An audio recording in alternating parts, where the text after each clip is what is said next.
Hello everyone, welcome back to my channel. So ये video होने वाली है कि आप में से बहुत सारे लोगों को पूछना था कि दीदी आपने कौन से कोचिंग के टेस्ट सीरीज दिए थे या फिर कौन कौन से कोचिंग के टेस्ट आप दे रहे थे। तो अगर मैं बात करती हूँ, मैंने इनिशियल टाइम में आकाश के अंदर इनरोल किया था, तो उसके साथ साथ मैंने जो बैच के टेस्ट मिलते हैं वो सब दिए थे। और उसके साथ साथ मैंने पीडब्ल्यू का ऑनलाइन बैच परचेज किया था, यकीन 2.0, तो उसके टेस्ट थे। और फिर मैंने वो थोड़ा सा और लेवल अप करने के लिए मैंने एलन की लीडर टेस्ट सीरीज जो होती है वो ज्वाइन की थी, शुरू से ही ज्वाइन कर रखी थी। एक्चुअली एलन की जो लीडर टेस्ट सीरीज है वो दो टाइप से आती है। एक तो मतलब जो आप लास्ट में सिर्फ मेजर टेस्ट दे सकते हो वो वाली, एक जो शुरू से चलते हैं जिसके अंदर माइनर टेस्ट होते हैं। मतलब पहले तो आपके छोटे छोटे टेस्ट होंगे यूनिट वाइज, फिर आपका एक कंप्लीट यूनिट का टेस्ट होगा जो 3-4 टेस्ट हो चुके हैं उनके सिलेबस का कंपाइल टेस्ट, फिर लास्ट में वो मेजर टेस्ट सीरीज के साथ कंपाइल हो जाता है। तो वो टेस्ट सीरीज मैंने शुरू से परचेज कर रखी थी। अगर मैं बात करूँ द लेवल ऑफ टेस्ट की, कि जो टेस्ट सीरीज है उसमें एक लेवल कैसा रहता था, तो सबसे मैं बात करूँ इजी लेवल पे रहते थे हमारे पीडब्ल्यू के टेस्ट सीरीज। जो पीडब्ल्यू के नॉर्मल बैच में टेस्ट होते थे वो सबसे इजी लेवल पे आते थे। और the level is like okay, जो पहले नीट का पेपर आता था वैसे लेवल का पेपर होता था, या फिर इस बार आया था उससे भी आप ये कह सकते हो कि 80% आप उस टेस्ट से आप एक्सपेक्ट कर सकते हो। फिर आते थे सब बीच में आकाश के टेस्ट सीरीज। जो आकाश के टेस्ट सीरीज थे वो 2-3 टाइप से होते थे। आकाश के जो नॉर्मल जो हमारे क्लास में टेस्ट होते थे, जो क्लास एफ मतलब नॉर्मल टेस्ट होते थे, they were as like easy level. But जो उनके AITS होते थे देवर अच्छा उनका लेवल स्टैंडर्ड लेवल था, तो वो स्टैंडर्ड लेवल के क्वेश्चंस AITS में पूछते थे। साथ ही साथ जो लास्ट में FTS हुए थे या फिर इंटेंसिव पेपर होते हैं आकाश के अंदर, लास्ट में आपकी एक रेगुलर टेस्ट की सीरीज स्टार्ट होती है जिसको हम FTS बोलते हैं, या फिर टॉपर्स के लिए इंटेंसिव होता है। तो वो सब कुछ जो चल रहा था दैट इज वो अच्छे स्टैंडर्ड लेवल के क्वेश्चन पूछते थे, तो मैंने वो दिए थे एक्चुअली। और जो मैंने टेस्ट का पैटर्न ये होता था कि मैंने कोई भी मेरा टेस्ट मिस नहीं किया है, नेवर। अगर मेरी थोड़ी कम तैयारी है तो फिर मैंने वो टेस्ट फिर भी दिया है, ताकि अगर उसमें मेरी कुछ मिस्टेक्स आ रही है मैं उसको एनालाइज करूँ और अच्छे से इंप्रूव करूँ। तो टेस्ट आपको बिल्कुल नहीं छोड़ने हैं, बिकॉज मैंने मेरा कोई भी टेस्ट नहीं छोड़ा था। मैंने कंसिस्टेंसी मेंटेन करी थी अपने टेस्ट के अंदर। और अगर आप भी अपनी एक ऐसी कंसिस्टेंटी मेंटेन करके रखते हो ना, तो फिर श्योर आप कभी ना कभी तो इम्प्रूवमेंट की तरफ जाओगे। शुरू में ही सबके बहुत अच्छे मार्क्स नहीं आते कि आप शुरू से टेस्ट दे रहे हो तो आपके अच्छे मार्क्स आएंगे, you can't expect that. But आप जैसे जैसे दोगे, अपने मिस्टेक्स इंप्रूव करोगे, आपके मार्क्स श्योर इंक्रीज होंगे। फिर मैं बात करती हूँ सबसे हार्ड लेवल के टेस्ट की, जो कि थे एलन के टेस्ट सीरीज। एलन के टेस्ट बहुत अच्छे लेवल पे सेट होते थे। अभी का जो पेपर था, जो मुश्किल पेपर आप मान सकते हो, लीडर टेस्ट सीरीज के जो क्वेश्चन होते थे बेसिकली वो आउट ऑफ NCERT होता था मेनली पेपर, आप मान सकते हो। बायो के आप भी मान के चलते हैं 10 क्वेश्चन तो आउट ऑफ NCERT होते थे उसके अंदर। बट हाँ, वो आउट ऑफ NCERT भी कॉन्सेप्चुअल बेस्ड होते थे, तो फिर बन सकते थे क्वेश्चंस। तो फिर मैंने वो टेस्ट सीरीज भी परचेज की, तो उसमें मेरे marks as compare to PW के टेस्ट और आकाश के टेस्ट से उसमें मेरे मार्क्स थोड़े कम रहते थे। बट फिर भी दैट वॉज हाँ, वो क्वेश्चन ही इतने बन सकते थे, तो उसके लेवल का टेस्ट होता था। और वो जो लेवल के टेस्ट होते थे एलन के अंदर, वो इस बार जो पेपर आया था, हाँ, उसके स्टैंडर्ड को मैच करता था बिल्कुल। अगर मैं बात करूँ आपको टेस्ट अटेम्प्ट कैसे करना है, how to attempt test, basically जितना आप सबसे पहले प्रिपेयर हो सकते हो, टेस्ट से पहले आप जितना अच्छे से प्रिपेयर कर सकते हो, बी प्रिपेयर फॉर इट। जितना आपने अच्छे से पढ़ सकते हो, फिजिक्स के लिए आप जितने अच्छे से न्यूमेरिकल सॉल्व कर सकते हो, पेपर से 2 दिन पहले तो आपका मेनली सिलेबस खत्म हो जाना चाहिए। आप फिजिक्स के अंदर बहुत अच्छी ample amount of question practice कर चुके होने चाहिए। बायो के अंदर आपने NCERT पढ़ लेनी चाहिए 2 बार, एक बार मिनिमम, एक बार तो पढ़नी होनी चाहिए पूरी NCERT। फिर जो 2 दिन पहले का मैं बता रही हूँ उसके अंदर आप अच्छे से NCERT के शॉर्ट नोट्स पढ़ के जा सकते हो पेपर से 1 दिन पहले। केमिस्ट्री के अंदर आपको थ्योरी पे भी इतना ही ध्यान देना है और न्यूमेरिकल पे भी इतना ध्यान देना है, बिकॉज केमिस्ट्री के अंदर थ्योरी एंड न्यूमेरिकल का इक्वल रेशियो में रहता है। कुछ चैप्टर्स के अंदर थ्योरी इंपॉर्टेंट रहती है, जैसे कि इनऑर्गेनिक केमिस्ट्री के बहुत सारे चैप्टर है।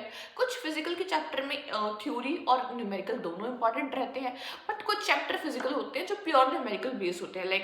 हम बात कर सकते हैं इक्विलिब्रियम, मेनली तुम्हारा न्यूमेरिकल बेस्ड चैप्टर है।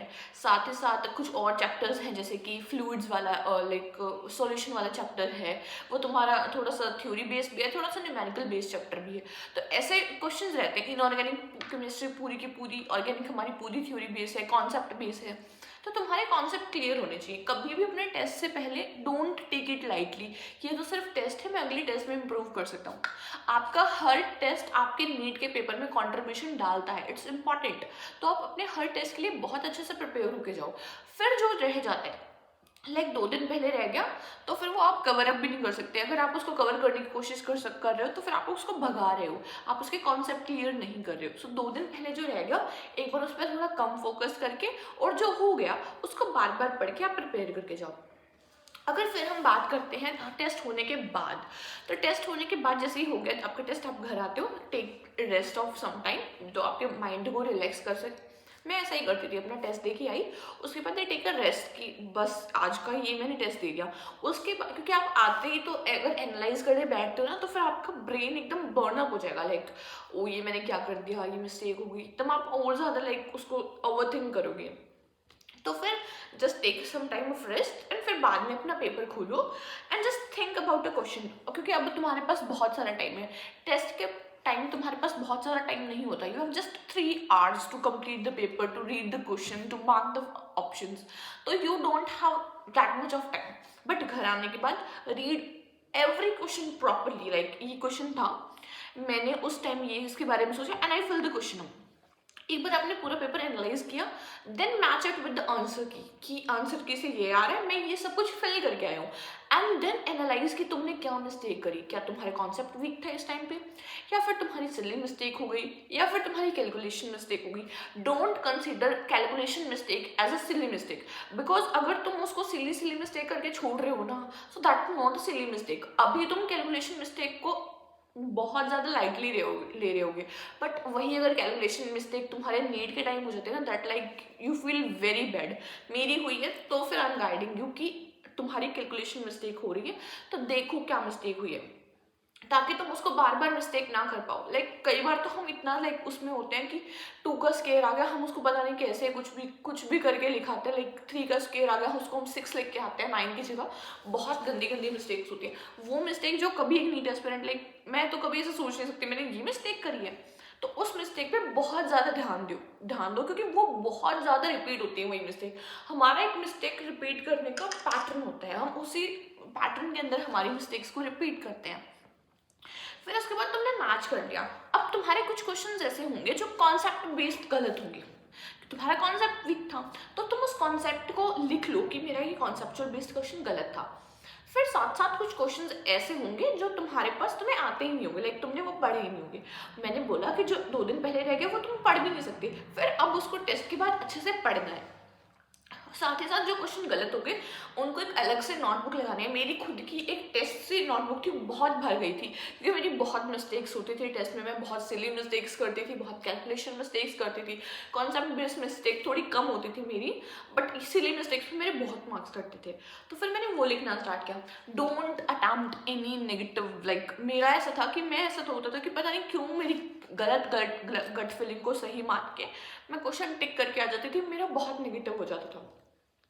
तो ऐसा मत करना, जो क्वेश्चन श्योर अप नहीं है उसको छोड़ दो, ताकि कम से कम तुम्हारे टेस्ट में ऐसे क्वेश्चन हो जो तुमने नहीं किए हो और उसके ऊपर तुम्हें स्पेशल ध्यान देना हो। कुछ क्वेश्चन तुमने किए होंगे बट तुक्का मार के सही करके आओगे, तुम उस पर ध्यान नहीं दोगे कि तो मेरा सही था, अगली बार भी हो जाएगा। नहीं, अभी तुमने तुक्के से वो सही कर लिया, but next time that is not to be your luck कि तुम्हारा सही ही होगा।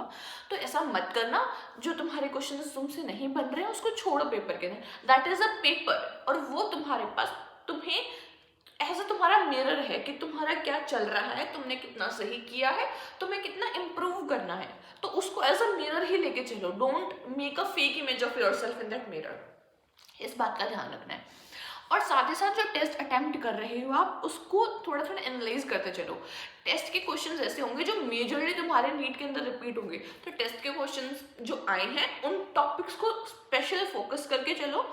स्पेशल जहाँ से वो क्वेश्चन बन रहे हैं उन क्वेश्चंस को, भाई यहाँ से इस लाइन से क्वेश्चन बनता, लाइक एनसीईआरटी के बहुत सारे लाइन से क्वेश्चन बनते हैं, जो लाइन शायद हमने कभी ऐसे फोकस भी नहीं करी होगी कि यहाँ ये लाइन इंपॉर्टेंट हो सकती है, बट वहाँ से क्वेश्चन बन जाता है। तो हमेशा रिमार्क करो कि जो नीट के बायो में क्वेश्चन, सॉरी टेस्ट में जो क्वेश्चन आए हैं बायो के, वो तुम्हें एनसीईआरटी में पता होना चाहिए कि यहाँ से ये क्वेश्चन बना था उस टाइम उस टेस्ट में।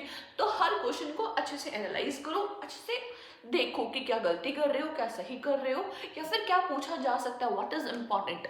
So this is that for the video. मिलते हैं तुमसे नेक्स्ट वीडियो में, तब तक के लिए थैंक यू।